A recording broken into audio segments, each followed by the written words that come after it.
Vous êtes sur Radio Espérance. Radio Espérance 95.2 F. C'est pas une malédiction divine, donc c'est une maladie comme on peut faire le paludisme ou toute autre maladie. Et aujourd'hui qui se guérit vraiment si un dépistage est fait très tôt, qui se guérit sans séquelles. Donc c'est cette sensibilisation qu'il faut porter dans ces zones endémiques bien connues. C'est une maladie contagieuse, mais c'est une maladie qui n'est pas très contagieuse par rapport à la tuberculose par exemple. Donc il faut beaucoup de critères pour qu'il y ait transmission. Alors les critères, c'est d'être en contact avec un malade qui a la forme contagieuse, parce que la lèpre aussi c'est des formes cliniques différentes. Alors la lèpre peut se manifester juste par une tache, donc c'est des formes débutantes. Comme ça peut se manifester par des lésions multiples, donc ça c'est des formes très évoluées et ce sont ces formes-là qui sont contagieuses. Mais malheureusement aujourd'hui on constate en pratique que ce sont ces formes contagieuses qu'on retrouve le plus, parce qu'ils restent longtemps dans la communauté sans être dépistés. Donc ça se transmet, il faut un contact répété et fréquent. Quand on dit contact, c'est au minimum 6 mois avec un malade qui n'a pas été traité. Voilà. Et aujourd'hui on voit un délai de prise en charge assez long dans la lèpre.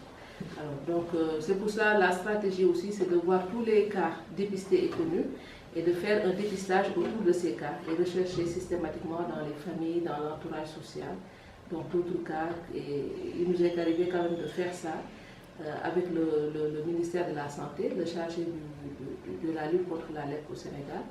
Et il nous est arrivé quand même de dépister d'autres cas autour d'un cas connu. Mais ce n'est pas une maladie héréditaire. Ce n'est pas une maladie héréditaire, c'est une maladie contagieuse, infectieuse qui se transmet. Tout le monde ne fait pas la lèpre. On développe une immunité naturelle vis-à-vis de la lèpre. Donc il faut vraiment des conditions. Donc ces conditions, c'est d'être en contact avec un malade, c'est de vivre dans la promiscuité. Donc il y a tout ce qui est promiscuité, manque d'hygiène, d'assainissement. Tout ça, c'est des facteurs socio-environnementaux qui favorisent le développement de la maladie. Donc on a une immunité naturelle dans 95%, et c'est seulement 5% de ces sujets un peu exposés qui peuvent développer la maladie. Donc tout dépend aussi de l'état de santé.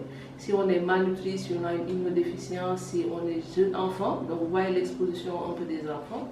Si on est des sujets très âgés qui ont un système immunitaire assez diminué, les femmes enceintes, ce sont des sujets à risque dans les communautés. Je pense que dans la sensibilisation, il faut que ça passe aussi. L'esprit des populations, on fasse comprendre que la lèpre c'est une maladie. Et que cette maladie dépistée et prise en charge se guérit totalement. Théophile, il côtoie des lépreux depuis des années et des années. Moi, il y a 6 ans, j'en ai côtoyé ici au Chaume et ailleurs. J'ai toujours pas la lèpre. Et je repartirai, j'aurai toujours pas la lèpre. Tous les matins, je fais une visite de tous les malades du Chaume, je parle avec eux, je discute avec eux, je leur serre la main, tous autant qu'ils sont, j'ai pas la lèpre. Donc il y a une vraie peur, c'est vrai qu'il y a une vraie peur populaire qui fait que les gens disent si j'adresse la parole à un lépreux, je vais être contaminé. Pas du tout. La preuve, c'est que tout le personnel soignant qui est ici, qui est admirable vis-à-vis des lépreux et qui leur offre justement cette humanité dont ils ont besoin, non seulement dans le traitement, mais aussi dans le soin médical. J'ai pas eu un seul cas de personnel médical atteint de la lèpre. Donc vous voyez, c'est bien la preuve, à contrario, que ce n'est pas contagieux. Il y a aussi certaines prédispositions génétiques. Il y a des gens qui sont prédisposés à faire des maladies comme dans le cancer, etc. Dans la lèpre aussi, il y a une susceptibilité à faire de la lèpre. Mais ce n'est pas héréditaire. Maintenant, il y a des familles où on retrouve beaucoup de cas dans une même famille. Ce n'est pas héréditaire du tout, c'est une maladie bien infectieuse, contagieuse. La lèpre, contre la lèpre, il n'y a pas de vaccin pour l'instant. La lèpre, c'est une des plus vieilles maladies du monde. Et puisque nous sommes une organisation catholique, on en fait mention dans la Bible, on en fait mention dans les évangiles. Donc c'est notre plus vieux mauvais compagnon depuis que le monde existe. Et à l'instar de ce qui s'est passé pour le sida, où on a développer des mesures de polychimiothérapie, et ainsi de suite. On a profité des recherches qui ont été faites pour combattre le sida, qui, pareil, on n'a toujours pas trouvé de vaccin contre le sida, donc il y a des similitudes, et j'expliquerai pourquoi immédiatement après. Mais on s'est inspiré des méthodes de thérapie contre le sida pour améliorer notre traitement contre la lèpre, avec ce qu'on appelle la fameuse polychimiothérapie. Le docteur Lalafat, qui va venir tout de suite, va vous en parler beaucoup mieux que moi. Mais le point fondamental, c'est qu'il n'y a toujours pas de vaccin contre la lèpre. Et c'est pour ça que les instituts de recherche existent dans le monde. Il y en a un particulièrement important en Éthiopie, où on continue à faire des recherches pour un jour trouver le vaccin. Mais autant on a concédé des milliards pour la recherche contre le sida, autant, il faut dire les choses comme elles sont, la recherche, s'il y avait une recherche d'une telle envergure pour le vaccin contre la lèpre, il n'y aurait plus de lèpre, on aurait trouvé un vaccin.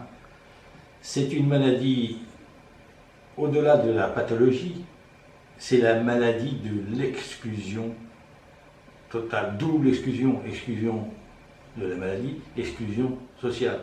Mais ça ne touche que des populations particulièrement précaires et sensibles, c'est-à-dire des gens qui sont dans la promiscuité, dans la pauvreté. Regardez Mère Teresa en Inde et ainsi de suite, qui a fait beaucoup pour justement essayer de combattre la lèpre, par son action extraordinaire. Mais ce sont des populations qui, au niveau mondial, ne sont pas, je dirais, très intéressantes pour les laboratoires pharmaceutiques, on va dire les choses comme elles sont. Regardez au moment du développement du sida, cet essor, cet envol qui a été concédé à la recherche, parce que le sida, petit à petit, a gagné les populations occidentales. Le sida se serait limité dans le continent africain, par exemple, mais il n'y aurait pas eu cette abondance de financement pour la recherche. Il y a une sous-estimation globale et totale des chiffres. Ici au Sénégal, il faut considérer qu'il y a au moins entre 3 et 5 000 personnes qui sont touchées par la lèpre. C'est-à-dire qui sont atteints par la lèpre au niveau irrémédiable. Parce qu'ils n'ont pas été détectés, on n'a pas détecté la lèpre chez eux, il n'y a pas eu de mesures de prévention contre ça, sachant que la lèpre, si elle est décelée et détectée tout de suite, elle est totalement, à l'heure actuelle, elle est totalement guérissable. Nous avons l'exemple ici de personnes, nous avons une infirmière qui, à l'âge de 12 ans, a été contractée par la lèpre. Elle est actuellement ici, elle a été soignée tout de suite, elle a 0 séquelles. Moi j'ai eu un vrai choc ici quand je suis arrivé en 2011. Et si sûrement je suis revenu avec grand enthousiasme, c'est parce que je me suis dit que peut-être ma mission n'était pas terminée. Avec ma femme, on a été très très sensibilisés, très marqués par cette condition de lépreux. Et on s'est dit, mais c'est une maladie qui est totalement ignorée, qui est, même au Sénégal, il y a des Sénégalais qui vont même jusqu'à vous nier l'existence de la lèpre. Même dans les plus hautes sphères étatiques, gouvernementales, où les gens de plus haut rang et niveau social. D'ailleurs, plus ils se sont élevés dans la hiérarchie sociale, et moins ils ont conscience que la lèpre existe au Sénégal. Je caricature pas, c'est ça. Et quand ils viennent ici, on leur dit, voilà ce qu'on fait. Ah, il y a de la lèpre encore au Sénégal. Mais oui, il y a pas loin, là, il y a 20 lépreux qui sont là. C'est pas une malédiction. Et il faut qu'on explique bien aux gens que c'est une maladie, qu'elle est prise en charge, elle se soigne. Mais ce qui est important aussi, c'est d'apporter la reconnaissance aux lépreux. C'est pour ça que nous, au niveau de l'association sénégalaise de l'Ordre de Malte, ce que nous allons faire le dimanche, c'est d'aller à la rencontre des lépreux dont certains sont blanchis, mais qui sont dans les rues de Dakar. Nous allons à leur rencontre, nous allons leur parler et nous allons faire l'effort d'offrir des couvertures parce que malheureusement cette période de fraîcheur, ils dorment dans la rue. Et nous allons leur donner sur place, nous allons discuter avec eux, nous allons venir vers eux. Ils vont comprendre qu'ils sont des membres à part entière de la société et que aujourd'hui ils ne doivent pas être marginalisés. Et c'est important. Je me souviens d'une visite que nous avons effectuée en 2019 au village de reclassement de Koutal, mais il fallait voir quelle joie nous avons ressenti chez les habitants de ce village-là. Et pas plus qu'il y a 2 jours, j'ai rencontré ici dans l'hôpital le chef du village de Koutal, qui était venu accompagner un malade ici. L'organisation de la journée mondiale de la lèpre au Sénégal, quand je suis revenu, il y a 6 mois, j'ai fait quelques visites au niveau du ministère, et je dis, mais on en est où vis-à-vis des JML? On dit, oui, on fait une journée. J'ai dit, non, ça ne suffit pas. Il faut redonner une dynamique à ces journées mondiales contre la lèpre. Il ne s'agit pas d'aller dans un petit coin ou d'un village sur classement et de dire, c'est aujourd'hui la journée mondiale contre la lèpre. Bien sûr que c'est important. Mais en amont et en aval, il y a beaucoup de travail à faire. Alors, ce que l'on a fait une espèce de partition. J'ai dit, moi, je veux bien m'occuper de tout ce qui est purement catholique, puisque nous, ça rentre vraiment dans notre charisme.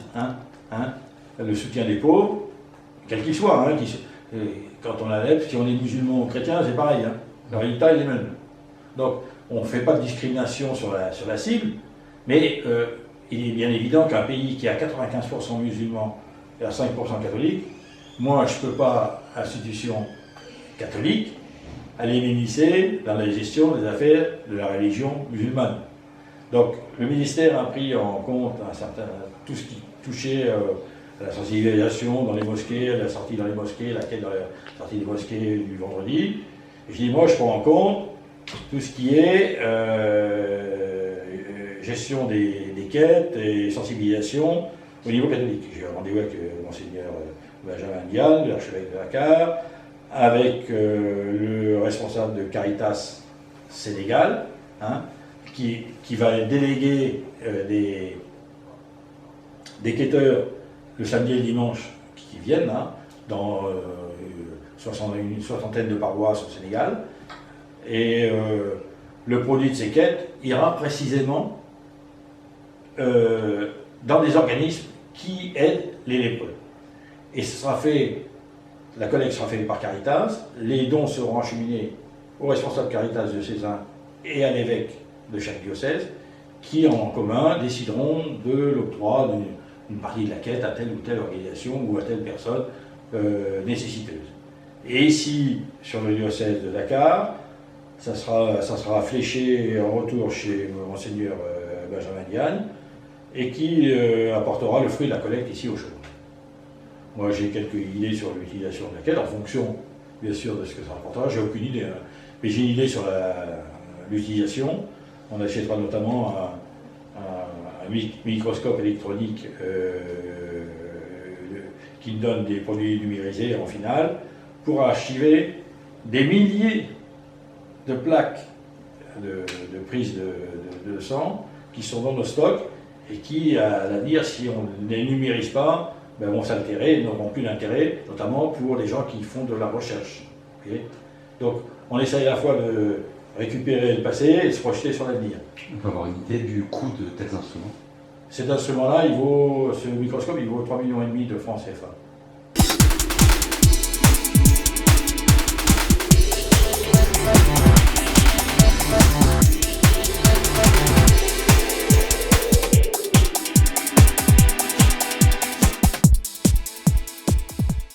Vous êtes sur Radio Espérance 95.2